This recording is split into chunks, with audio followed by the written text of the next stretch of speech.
이게 꿈인가 생시인가 생각했어요. 처음에는 정말 믿기지 않았지만 그동안 정말 노력을 해왔던 결실이 이제 맺어졌다는 생각에 정말 기쁘고 정말 후련했습니다. 합격이라는 글을 보자마자 지금까지 해왔던 게 주마등처럼 스쳐 지나갔고 안도감과 함께 눈물이 흘렀던 것 같아요. 진짜 너무 긴장돼서 심장이 막 두근두근 거렸거든요. 근데 그때 합격을 확인하고 이게 정말 사실인가 믿겨지지도 않았고 너무 좋아서 펑펑 울었던 것 같아요. 정말 어안이 벙벙하고 기분이 아주 좋았습니다. 당시에는 매우 기쁘기도 했지만 한편으로는 크게 울컥했던 것 같아요. 떨리는 상황에서도 불구하고 제가 해야 할 그런 중요한 말들은 전부 했기 때문이라고 생각합니다. 면접을 볼 때도 긴장했음에도 불구하고 준비해갔던 이야기들을 잘 풀어낼 수 있었고 면접관님들과 아이 컨택을 유지하고 큰 목소리로 당당하게 이야기했다는 점이 가장 크게 작용했다고 생각해요. 저의 관심 분야인 약학을 3년간의 교과 활동에 꾸준히 녹여냈던 것이 합격 이유라고 생각해요. 당당한 자세와 더불어 계속해서 면접관의 눈을 뚫어져라 쳐다볼 수 있도록 하였고 그러면서도 답변은 차분히 구성할 수 있도록 했습니다. 가슴은 뜨겁게, 머리는 차갑게 라는 말을 구체화한 듯한 자세로 임했습니다.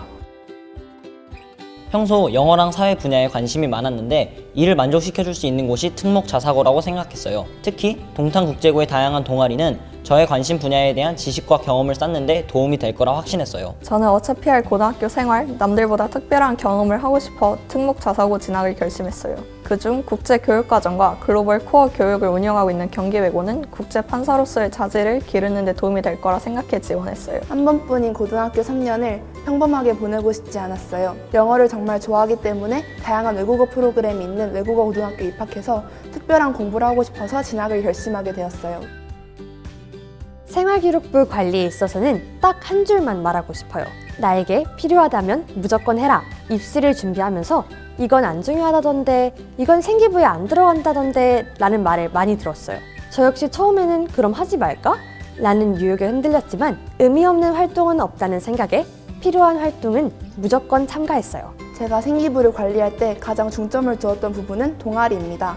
제 진로는 영어교사인데 1, 2학년 때는 교육과 관련해서 진로를 나타낼 수 있는 요소가 없는 것 같아서 3학년 때 직접 멘토멘티 동아리를 개설했어요. 자소서 면접을 위해 동아리 활동 중 기억에 남는 에피소드가 있다면 사진을 찍거나 메모하기도 했어요. 저는 국제판사가 되기 위해 영어와 법이라는 큰 틀을 가지고 독서를 채워나왔어요. 저의 관심 분야나 진로 관련 노력을 보여주기 위해서는 동아리 활동에 가장 중점을 두었습니다. 그래서 저는 시사 동아리에 가입하여 원자력 발전소, FTA, 이스라엘과 팔레스타인의 분쟁 등 여러 국내외 시사 이슈들을 학습, 토론이나 캠페인 활동을 했고 제가 또 따로 수학 동아리를 하나 개설하여 기하, 대수 등등 수학 개념의 학습과 문제풀이를 진행하기도 했습니다.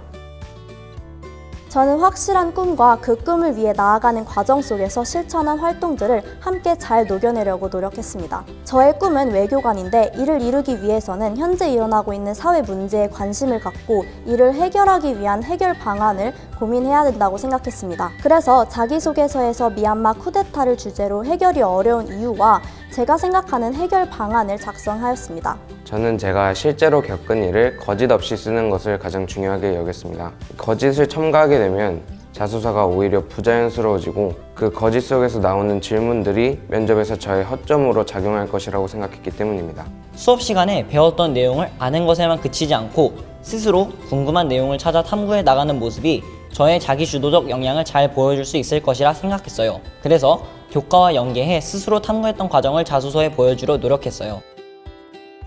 저는 영어와 스포츠를 좋아해서 스포츠 관련 영문 기사와 외국인 운동선수들의 인터뷰 영상을 활용해 영어 공부를 했고 그 과정을 자기소개서에 작성했습니다. 경기 관련 내용뿐만 아니라 운동선수들에게 발생 가능한 인권 문제를 다양한 자료를 찾아 학습하기도 했는데 이 과정 역시 자기소개서에 작성했습니다. 저의 주요 컨텐츠는 국제우주법이에요. 3학년 때 우주 분쟁 재판 사례를 뉴스로 접하며 미래에는 우주와 관련해 다양한 법 제정이 필요하다 생각했어요. 그래서 우주 자원의 상업적 이용을 허가하는 법인 CSLC를 탐구했고 이를 바탕으로 현재 우주법이 가진 문제점과 보완책에 대해 고민할 수 있었어요. 이후 탐구한 내용을 영어 보고서로 작성해 우주법에 대한 학생들의 관심을 촉구할 수 있었고 그 과정을 자소서에 녹여내며 자기 주도성을 보여줄 수 있었어요. 진로학습을 채우기 위한 역사계열 하나와 이공계 성취의 우수성을 드러내기 위한 수학계열 하나를 선택했습니다. 역사계열 소재로는 제가 희망하는 진로와 엮어 서사해 나가는 것이 좋겠다라는 생각이 들었습니다. 그리고 이에 따라 6.12 등 일제에 대한 이슈를 다룬 동아리 활동을 시작으로 하여 희망 진로 분야인 국외 소재 문화재 환수와 일제전제 청산 관련 캠페인 활동으로 끝을 맺었습니다. 자기소개서 학습법 소재로 바이오 플라스틱을 작성했기 때문에 어떤 한계점이 있고 그리고 연구 진행 정도는 어느 정도 되었는지 스스로 답변하는 연습을 했습니다. 그 과정에서 추가적으로 의문점이나 궁금증이 생겼을 때는 영상을 찾아보고 현실적인 해결 방안을 모색하고 싶어서 관련 주제를 다루고 있는 테드 영상을 시청하며 우리가 할 수 있는 것들은 무엇이 있을지 조사했습니다. 미얀마 사태와 관련된 활동이었던 만큼 두 가지 준비를 하였습니다. 저는 제가 한 활동 이후 학교에 미친 영향을 조사하였고 활동에 관한 질문과 답변을 만들 수 있었어요. 제가 작성했던 주제들에 대해 부모님을 비롯한 주변 어른분들과 이야기를 하면서 시각을 공유하였고 좋은 의견들을 도출해내기도 하였습니다.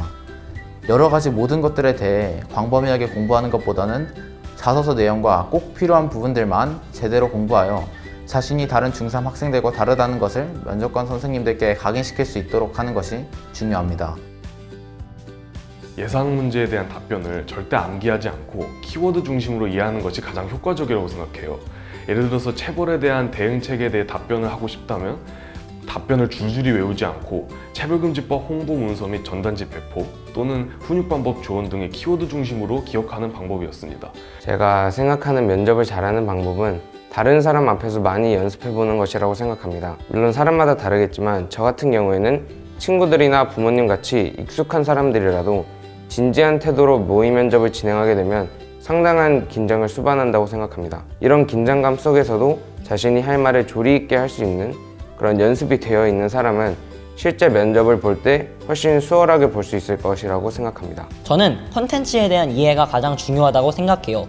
면접에서의 자신감은 콘텐츠를 이해하려 투자한 시간과 비례한다고 생각해요. 실제 면접에서 사회 토론 동아리에서 탐구했던 주제와 입학 후 토론해보고 싶은 주제를 말해보라는 질문을 받았는데 평소 면접을 준비하며 토론 활동 내용과 동아리에서 기획했던 주제를 정리해놨기 때문에 자신있게 답변할 수 있었어요. 저는 매 수업 이후 집에 가서 답변 스크립트를 작성하며 부족한 내용을 보완했어요. 특히 글 명사와 수치 데이터를 활용하라는 코치 선생님의 말씀에 자료 속 데이터를 활용하려 노력했어요. 미얀마 쿠데타 소재를 준비하면서는 깊게 탐구한 사람만 알 수 있는 내용을 조사하라고 조언해 주셔서 최근 자료와 국가 간의 정치 관계도 찾아봤어요. 이 외에도 친구들과 함께 200개가 넘는 예상 문제를 만들고 모의 면접을 해보며 다양한 문제에 대비할 수 있었어요. 어떤 방식으로 자기소개서를 쓰면 좋을지 알려주시고 문장 사이에 호응이 맞지 않거나 부족한 부분들이 어떤 것들이 있는지 알려주셔서 완성도가 높은 자기소개서를 완성할 수 있었어요.